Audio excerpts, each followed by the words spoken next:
যত কষ্ট মুসিবত আমাদের জীবনে আসে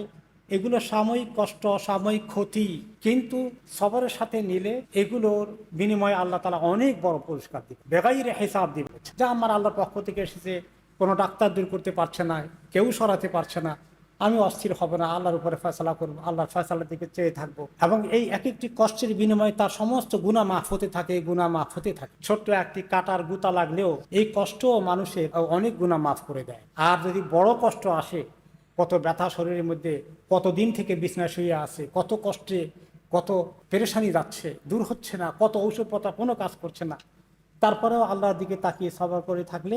আল্লাহ তাআলা তার উপরে সন্তুষ্ট হয়ে যাবেন, এবং কষ্ট করতে করতে গুনাহ মাফ হতে হতে আল্লাহর কাছে তিনি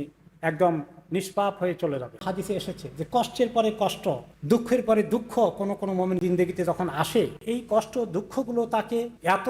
পরিষ্কার করে ফেলে গুনাহ খাতা থেকে যে মৃত্যুর আগে জমিনে এসে হাঁটছে, তার শরীরে আর কোনো গুনাহ বাকি নেই, যে কষ্টগুলো তার গুনাহকে এভাবে দূর করে দিয়েছে।